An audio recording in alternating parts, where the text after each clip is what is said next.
ಸುದೀಪ್ ಸರಿಯಾಗಿಯೇ ಹೇಳಿದ್ದಾರೆ. ಈ ಮನೆಯಲ್ಲಿ ವುಮೆನ್ ಕಾರ್ಡ್ ಬೇಡ ಹಾಗಂತ ನೀಟಾಗಿ ನೇರವಾಗಿ ಅಶ್ವಿನಿ ಗೌಡ ಅವರಿಗೆ ಹೇಳಿದ್ದಾರೆ.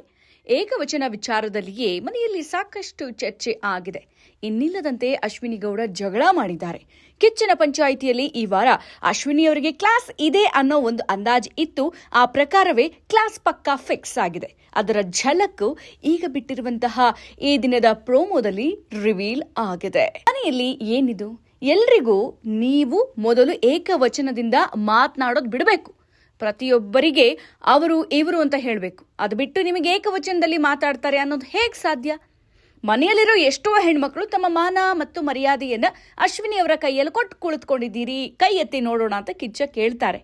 ಕಿಚ್ಚ ಸುದೀಪ್ ಹೇಳಿರುವಂತೆ ಮನೆಯ ಹೆಣ್ಣು ಮಕ್ಕಳು ಕೈ ಎತ್ತಿದ್ದಾರೆ. ಆದರೆ ಅವರೆಲ್ಲ ಏನ್ ಹೇಳಿದ್ರು? ಅಶ್ವಿನಿ ಪರ ಎಷ್ಟು ಜನರ ಮಾತುಗಳಿವೆ, ಮತ್ಯಾರ ಮಾತುಗಳು ಕಿಚ್ಚನ ಯೋಚನೆಗೆ ತಕ್ಕನಾಗಿವೆ ಅನ್ನೋದೇ ಕುತೂಹಲ. ಈ ಎಲ್ಲ ಕುತೂಹಲ ಇದ್ದೇ ಇದೆ. ಇದನ್ನು ತಿಳಿಯೋಕೆ ಈ ವಾರದ ಸಂಚಿಕೆಯನ್ನ ನೀವು ಪೂರ್ತಿಯಾಗಿ ನೋಡಲೇಬೇಕು. ಹಾಗೆ ಅಶ್ವಿನಿ ಗೌಡ ಮಾತುಗಳು ಇಡೀ ಮನೆಯ ಹೆಣ್ಣು ಮಕ್ಕಳ ಪರವಾಗಿಯೇ ಇವೆ ಅನಿಸುತ್ತೆ. ಆದರೆ ಇವರು ಇತರರಿಗೆ ಬಹುವಚನದಲ್ಲಿ ಮಾತನಾಡಿದ್ದು ಕಡಿಮೆನೇ ಬಿಡಿ. ಇದನ್ನು ಗಮನಿಸಿದ ಕಿಚ್ಚ ಸುದೀಪ್ ಸರಿಯಾಗಿಯೇ ತೆಗೆದುಕೊಂಡಿದ್ದಾರೆ. ನೀವು ಮೊದಲು ಮನೆಯ ಪ್ರತಿಯೊಬ್ಬರಿಗೆ ಗೌರವ ಕೊಡೋದನ್ನು ಕಲಿಬೇಕಿದೆ, ಮೊದಲು ಅದನ್ನ ಮಾಡಿ ಅಂತಲೇ ಸುದೀಪ್ ಹೇಳ್ತಾರೆ. ಹಾಗೆ ಕಿಚ್ಚನ ಪಂಚಾಯಿತಿಯಲ್ಲಿ ಈ ವಾರ ಅಶ್ವಿನಿ ಗೌಡ ಅವರಿಗೆ ಕ್ಲಾಸ್ ಇರುತ್ತೆ ಅನ್ನೋದು ಗೊತ್ತಾಗಿದೆ. ಆದರೆ ಮನೆಯಿಂದ ಯಾರು ಹೋಗ್ತಾರೆ ಅನ್ನೋ ಪ್ರಶ್ನೆ ಇನ್ನೂ ಹಾಗೆ ಉಳಿದುಕೊಂಡಿದೆ.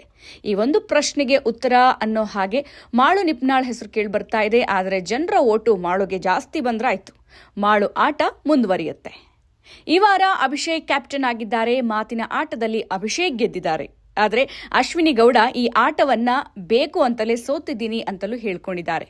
ಇನ್ನುಳಿದಂತೆ ಮಾಳು ನಿಪ್ನಾಳ್ ಮತ್ತು ರಿಷಾ ಗೌಡ ಕಿತ್ತಾಡ್ಕೊಂಡಿದ್ದಾರೆ.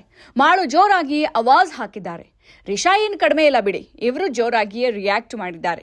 ಆದರೆ ಇವರಿಗೂ ಕಿಚ್ಚ ಸುದೀಪ್ ಹೇಗೆ ಕ್ಲಾಸ್ ತೆಗೆದುಕೊಳ್ತಾರೆ ಅನ್ನುವ ಪ್ರಶ್ನೆನೂ ಇದೆ ಅಂತಲೇ ಹೇಳಲಾಗ್ತಾ ಇದೆ. ಹಾಗೆ ನೀವು ನೋಡಿರಬಹುದು, ಈ ವಾರ ಅಶ್ವಿನಿ ಗೌಡ ಅವರು ರಘು ಜೊತೆಗೆ ಆದಂತಹ ಒಂದು ಸಂವಾದದಲ್ಲಿ ಊಟವನ್ನ ಕೂಡ ಬಿಟ್ಟು ನನಗೆ ಹರ್ಟ್ ಆಗಿದೆ, ಈಗೋ ಹರ್ಟ್ ಆಗಿದೆ, ನನ್ನ ತೇಜೋವಧೆ ಮಾಡ್ತಿದ್ದಾರೆ ಅಂತ ಹೇಳಿಬಿಟ್ಟು ಉಪವಾಸ ಇದ್ದದ್ದನ್ನು ಕೂಡ ನಾವು ಕಂಡಿದ್ದೀವಿ. ಹಾಗಾಗಿ ಈ ವಾರ ಬಹು ದೊಡ್ಡ ಮಟ್ಟದಲ್ಲಿ ಕಿಚ್ಚನ ಪಂಚಾಯಿತಿಯಲ್ಲಿ ಅಶ್ವಿನಿ ಗೌಡ ಅವರಿಗೆ ಕ್ಲಾಸ್ ತೆಗೆದುಕೊಳ್ತಾರೆ ಅಂತ ಹೇಳಿಗೆ ಅಭಿಮಾನಿಗಳು ನಿರೀಕ್ಷೆ ಇಟ್ಕೊಂಡಿದ್ದಾರೆ.